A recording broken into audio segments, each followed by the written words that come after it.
Good morning friends. तो आज हम क्लास 7 चैप्टर नंबर 3 का एक चैप्टर की एक्सप्लेनेशन देखने जा रहे हैं जिसका नाम है the spark neglected Burns the house. चलिए फ्रेंड्स जल्दी से इसकी एक्सप्लेनेशन को स्टार्ट करते हैं। तो फ्रेंड्स एक समय की बात है, एक अमीर किसान रहता था जिसका नाम था इवान स्ट्रेचेबकोव। मतलब कि बहुत ज़्यादा अमीर था। इन लोग की जो फैमिली थी इन फैमिली को किसी भी चीज़ की कमी नहीं थी। वो सारी चीज़ें इनके पास थी जिनकी उन्हें ज़रूरत थी।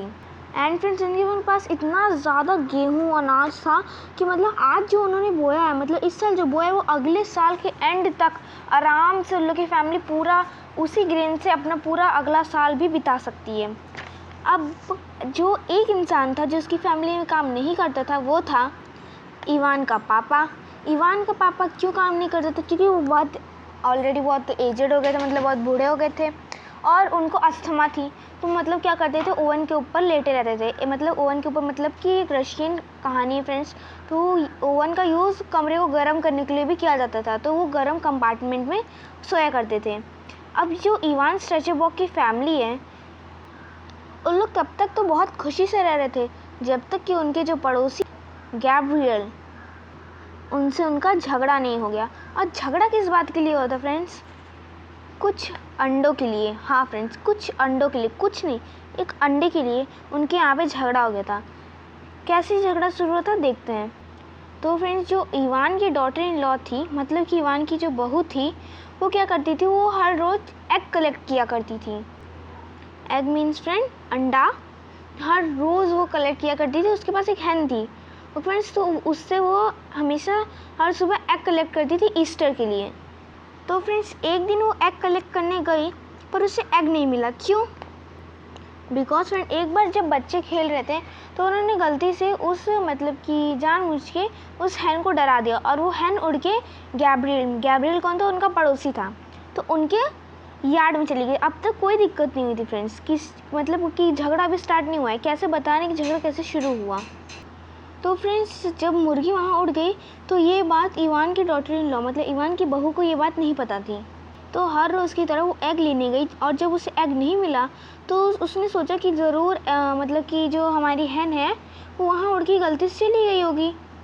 तो जाके उनके यहाँ पूछे, बट गैब्रियल के घर में पूछने से पहले उन्होंने अपने घर में कंफर्म किया। पहले उन्होंने इवान से पूछा और उसके ब्रदर इन लॉ से भी पूछा। उसके ब्रदर इन लॉ का नाम क्या था? तारस। उनसे पूछा कि क्या आपके घर में मतलब आपने कोई एग उठाया है बाहर से? मतलब अपने फैमिली मेम्बर से वो पूछ रही हैं कि क्या आपने हमारी जो हैन है उससे एग उठाया है? तो उन्होंने कहा नहीं, मुझे लगता है तुम्हें गैब्रियल के उसमें देखना चाहिए, गार्डन में, शायद से वहाँ उड़ के चली गई हो और वहाँ उसने अंडे दे दिए हों। तो अब जो इवान की बहू है वो चली जाती है गैब्रियल की मदर से पूछने। तो जब उसकी गैब्रियल की मदर दरवाज़ा खोलती हैं तो फ्रेंड्स फिर इवान की जो बहू रहती है वो गैब्रियल की मदर से जाके पूछती है कि क्या मेरी जो हैन है उसने आपके यहाँ पे कोई एग दिया है? तो फिर उनका आज जो क्वेश्चन था बहुत ही ज़्यादा पोलाइटली था। और फिर इवान जो गैब्रियल की मदर कैसे बोलती हैं कि देखो मैंने तुम्हारे ना कोई हैन देखी है ना कोई एग देखा है और हमारे पास खुद इतनी बकरी मतलब कि हैंस है, मतलब कि मुर्गियाँ हैं कि हम खुद के अपने एग में खुश रहते हैं, ठीक है? तो हमें तुम्हारे एग की कोई ज़रूरत है नहीं कि जो हम तुम्हारे अंडे को चुराएंगे। फिर ये सुनकर जो इवान की बहू रहती है वो भी गुस्सा जाती है कि ऐसे क्या ज़रूरत थी ऐसे आंसर की। तो फ्रेंड्स अगर कोई ऐसे बोलेगा तो अब क्या करेंगे? ऑब्वियसली झगड़ा शुरू हो जाएगा। तो दोनों में चालू हो गया झगड़ा। अब ये झगड़ा सुन के पूरे मतलब कि फैमिली मेम्बर्स ने ज्वाइन कर लिया उन्हें। मीन्स लड़ाई में इवान की जो डॉटर इन लॉ है उसका साथ देने के लिए उसके परिवार वाले सारे जुड़ गए और गैब्रियल की मदद का साथ देने के लिए उसके परिवार वाले सारे जुड़ गए। अब जब इवान और गैब्रियल आए, देखिए कि उनके परिवार अकेले लड़ रहे तो वो दोनों भी चले गए उन लोग के साथ उन लोग भी लड़ाई करने चले गए। अब जब उन दोनों पड़ोसियों में झगड़ा होने लगा तो जब इवान ने उन्हें ज्वाइन किया मतलब उन लोग की फ़ाइट को ज्वाइन की, तो इवान और गैब्रियल दोनों सामने आए।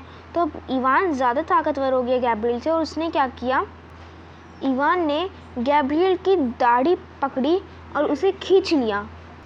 अब जब इवान ने गैब्रियल की दाढ़ी खींच ली, उसकी दाढ़ी के बाल मतलब जो बाल थे वो टूट गए। तो उन दोनों का झगड़ा देखकर जो पूरे मतलब गांव वाले थे, लोग के पड़ोसी थे, उन्होंने आके उन्हें अलग किया।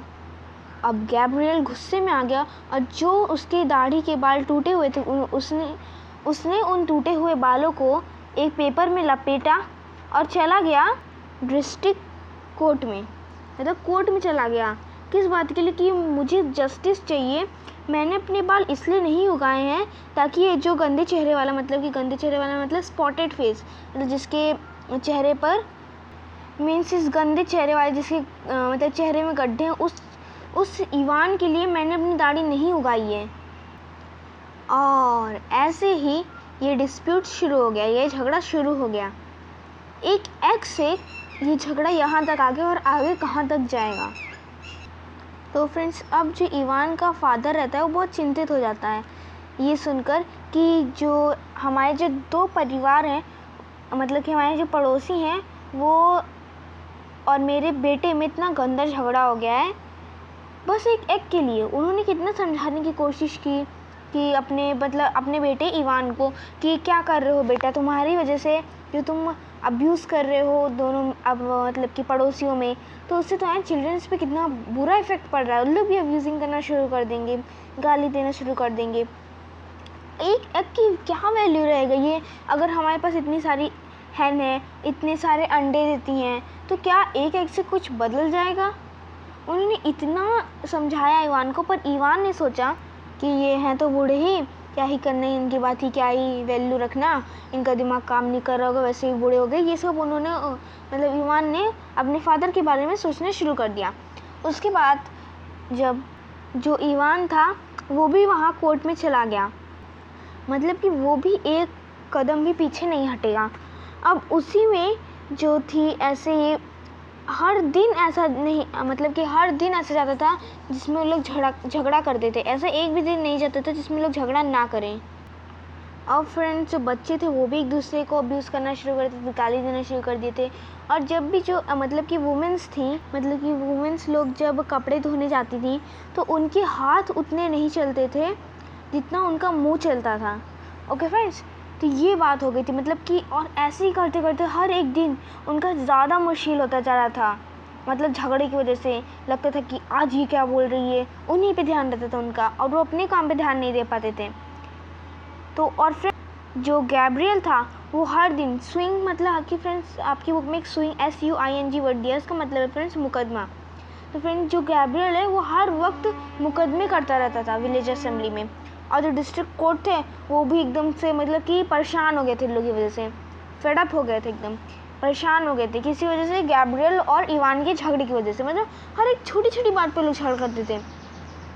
अब जो बूढ़ा आदमी था, इवान का फादर था, वो कितनी कोशिश करता था उन लोग को समझाने की कि बेटा मत करो, बहुत बेकार अंजाम होगा, ये एक छोटी सी मतलब जो झगड़ा है बहुत बड़े में बदल जाएगा। पर इवान नहीं सुनता था, उसको अपने फादर की नहीं पड़ी थी। वो तो अगर गैब्रियल कंप्लेंट कर रहा है तो मैं भी कंप्लेंट करूँगा, वो इवान कंप्लेंट कर रहा है तो मैं भी कंप्लेंट करूँगा, मेरी कंप्लेंट उससे बड़ी रहनी चाहिए। तो यही हमेशा उसका कोशिश रहती थी। और अब फ्रेंड्स, जो उन लोग का झगड़ा था उसको 7 साल हो गए थे, और 7 साल के बाद एक शादी थी किसी के यहाँ। तो जो इवान की डॉटर इन लॉ थी उसने गैब्रियल को किसी बात के लिए इंसल्ट कर दिया। किस बात के लिए? कि उसने गैब्रियल ने उनका घोड़ा चुराया है। मतलब कोई भी कंप्लेंट कर देते थे, ऐसे कुछ भी झूठ भी बता देते थे लोग। तो अब गैब्रियल थोड़ा टिप्सी था, मतलब कि उसने थोड़ा सा ड्रंक किया था, तो उसके बाद वो अपने आप को कंट्रोल कर नहीं पाया, और उसने जो इवान की डॉटर इन लॉ है वही गई थी वहाँ पे वेडिंग में। तो वो थोड़ा स्लाइटली ड्रंक था गैब्रियल, और उसने क्या किया, उसको मतलब कि वो अपने आप को कंट्रोल नहीं कर पाया, अपने इंसल्ट को कंट्रोल नहीं कर पाया, अपने गुस्से को भी कंट्रोल नहीं कर पाया। और फिर जो गैब्रियल था उसने इवान की डॉटर इन लॉ को इतनी तेज़ धक्का दे दिया कि वो बेड रिडन, मतलब बिस्तर पर पड़ी रही 1 हफ्ते के लिए, और उस समय वो प्रेग्नेंट भी थी। तो इवान को उस पर कोई चिंता नहीं है, अपने मतलब कि अपने डॉटर इन लॉ के लिए कोई चिंता नहीं है कि बेचारी लग गई। वो इतना खुश हो गया कि यस, अब मुझे कोई कंप्लेंट मिल गई है, ख़तरनाक कंप्लेंट उसके खिलाफ। यस, मुझे गैब्रियल के खिलाफ एक अच्छी कंप्लेंट मिल गई है, मुझे बहुत मज़ा आ रही है। उसको डॉटर इन लॉ की कोई चिंता नहीं थी ज़्यादा कि वो बिस्तर पर पड़ी रही 1 हफ्ते तक। उसने क्या किया, जाकर सीधा मजिस्ट्रेट से कंप्लेंट करवा दी और सोचा कि अब आखिरकार मैं गैब्रियल से छुटकारा पा जाऊंगा। या तो उसे कारागार मिल जाएगी या तो उसको कंट्री छोड़ के जाना पड़ेगा, साइबेरिया जाना पड़ेगा। बट ऐसा कुछ नहीं हुआ जैसा उसने सोचा था। ऐसा कुछ नहीं हुआ जैसा उसने सोचा था, ऐसा कुछ भी नहीं हुआ। जो मजिस्ट्रेट है उसने उसका मतलब जो केस है उसको हटा दिया। बोला कि जो वुमेन है उसमें कोई भी मतलब कि चोट का साइन कुछ भी नहीं। उसने अपनी तरफ से डॉक्टर्स को भेजा और कहा कि वुमेन पे कोई भी मतलब कि चोट का निशान नहीं, तो हम कैसे मान ले कि गैब्रियल ने उसे धक्का दिया था। अब जो इवान है वो जस्टिस ऑफ पीस के पास गया, पहले मजिस्ट्रेट के पास गया था, पीस के पास गया और उसने वहाँ क्या किया, जस्टिस ऑफ पीस के पास गया, पर जो केस है उन्होंने डिस्ट्रिक्ट कोर्ट को पास कर दिया। तो फ्रेंड्स, इवान तो निकला बड़ा चालाक। उसने जो वहाँ के क्लर्क थे और मतलब एल्डर थे डिस्ट्रिक्ट कोर्ट के, उन्होंने उसको 1 गैलन ऑफ लिक्विड दिया ताकि वो जो गैब्रियल है उसको कंडेम्नेड टू बी फ्लॉग्ड, मतलब उसको कोड़े बरसाए जाए उस पर, किस पे, गैब्रियल पे, कि उसने मेरी मतलब कि जो डॉटर इन लॉ है उसको क्या कर दिया, ढकेल दिया और वो प्रेग्नेंट थी, उसको लग गई है बहुत। इसके लिए आप क्या करिए कि जो गैब्रियल है उसको कोड़े कोड़े मारिए। तो फिर अब तो उनको रिश्वत मिल गई, किसको, डिस्ट्रिक्ट कोर्ट को। किसने दी, इवान ने दी। क्या दिया, अल्कोहल दिया, मतलब 1 गैलन ऑफ लिक्विड दिया। तो फिर अब उन्होंने डिस्ट्रिक्ट कोर्ट तो मान गए, बोले अच्छा ठीक है हम मान लेते हैं।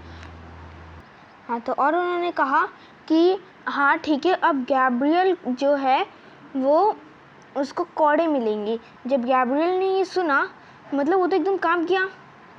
उसका मतलब चेहरा देखने लायक हो गया, एकदम पीला पड़ गया था। अब इवान ने सोचा चलो देखते हैं गैब्रियल क्या कर रहा है, उसको कैसा लग रहा है, मैं उसको फॉलो करता हूँ। मतलब कि जब उसको कोड़े पड़ेंगे ये बात सुन के वो क्या सोचता है। तो जो गैब्रियल के पीछे पीछे इवान चलने लगा। अब जब वो चल रहे थे तो गैब्रियल क्या मतलब कि इवान गैब्रियल के मुंह से क्या सुनता है कि कह रहा है कि अगर मुझे कोड़े पड़ेंगे तो मेरी जो पीठ है वो जलेगी। और जब कोड़े पड़ते हैं तो वो जलने लगता है। ठीक है, तो अब मैं भी इवान का कुछ जलाऊंगा ज़रूर, जलाऊंगा इवान का कुछ जलाऊंगा मैं ज़रूर। अब ये सुन के जो इवान है वो वापस कोर्ट के पास चले जाता है कंप्लेंट करने कि कोर्ट साहब, मजिस्ट्रेट, ये जो गैब्रियल है इसने मुझे धमकी दी है कि ये मेरा घर जलाएगा। और जब गैब्रियल से पूछा गया तो उन्होंने कहा नहीं, मैंने तो ऐसा कुछ नहीं कहा है। अब इवान सोचने लगा कि अब क्या बात हो सकती है। इवान मतलब कि गैब्रियल ने कोर्ट के सामने तो कुछ नहीं बताया, पर क्या बात हो सकती है, वो मेरा क्या जलाएगा, क्या मेरी ऐसी चीज़ जलाएगा, ये बात वो सोचने लगता है। तो फिर अब जब वो घर पहुंचता है इवान, तो उसके फादर पूछते हैं इवान क्या हुआ, कोई सज़ा मिली गैब्रियल को क्या। तो फिर इवान बोलता है हाँ, उसे 20 कोड़े पड़ेंगे। ये सुन के इवान की जो फादर है उनका दिल बैठ जाता है। बोलते क्या, 20 कोड़े, तुम बहुत गलत काम कर रहे हो मेरे बेटे, तुम बहुत गलत काम कर रहे हो। तो फिर इवान बोलता है तो मैं क्या करता, उसने लगभग से ही मेरी वाइफ को मार ही डाला था और अब वो मेरे घर को जलाने की बात कर रहा है। क्या मैं इसके लिए उसकी शुक्रिया अदा करूं कि बहुत अच्छी बात है, तुमने मेरी वाइफ को मार दिया, तुमने मतलब कि तुम मेरे घर को जला दोगे।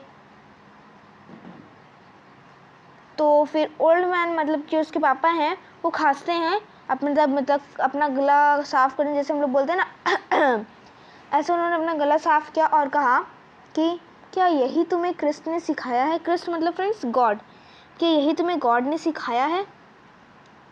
अगर तुम एक अच्छे इंसान बनोगे तो तुम्हारे बच्चे भी एक अच्छे इंसान बनेंगे, उन लोग भी हमेशा सही राह पे चलेंगे। ये फिर से उन्हें समझाने लगता है कि तुम्हारे ये सब सिर्फ तुम्हारे गलत डिसीजन और तुम्हारी घमंड की वजह से हुआ है।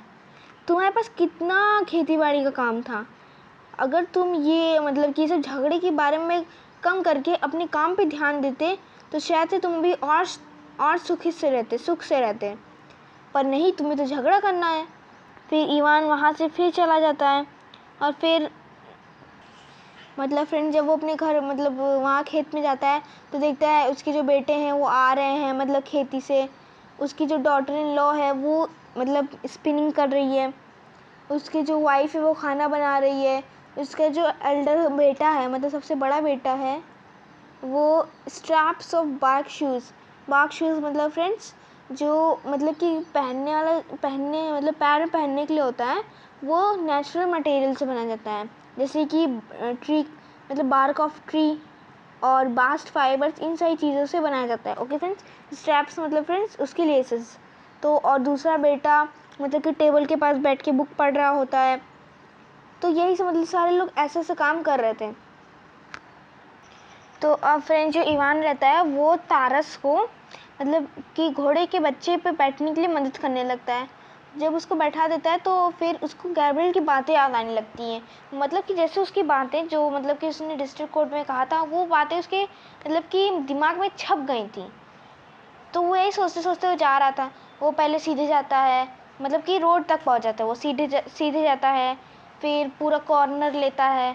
फिर जब वो मतलब कि काफ़ी दूर निकल आता है मतलब दूर चला जाता है, फिर जैसे कॉर्नर पे पहुंचता है उसे लगता है कि मतलब कि कुछ उसको दिखा, मतलब अपने दूसरे कॉर्नर में उसको कुछ दिखा। इवान रुकता है, वहाँ खड़ा होकर देखने लगता है कि क्या था वो, उससे कुछ दिखता है। तो फ्रेंड्स वो सोचने लगता है क्या है, मतलब फ्रेंड्स उसे कुछ जलता हुआ दिखता है। अब वो क्या था फ्रेंड्स ये हम देखेंगे अगले पार्ट में। अगर आपको ये पार्ट अच्छा लगा तो मुझे मेरे इस वीडियो को लाइक शेयर और कमेंट ज़रूर करिएगा और हमारे चैनल को सब्सक्राइब ज़रूर करिएगा। वेट करिए हमारे नेक्स्ट पार्ट के लिए। Thank you.